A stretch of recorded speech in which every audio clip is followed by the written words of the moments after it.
Hello guys, welcome to Tech Tricks tutorial.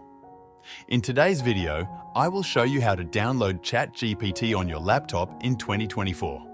To begin, open Microsoft Edge on your laptop. In the search bar, type Chatgpt and press enter. Look for the official website, which is usually the first result, and click to open it.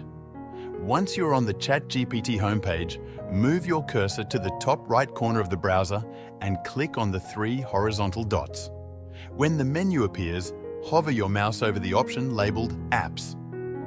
From the sub-menu that opens, click on Install this site as an app. A new window will pop up asking you to name the app.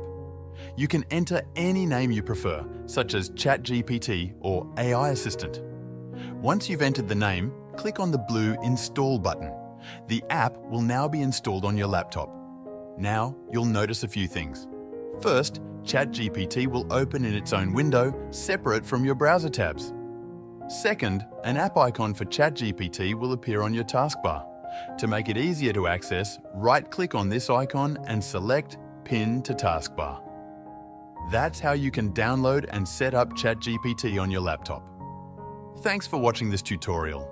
If you found this video helpful, please like and subscribe to our channel for more tech tips and tutorials.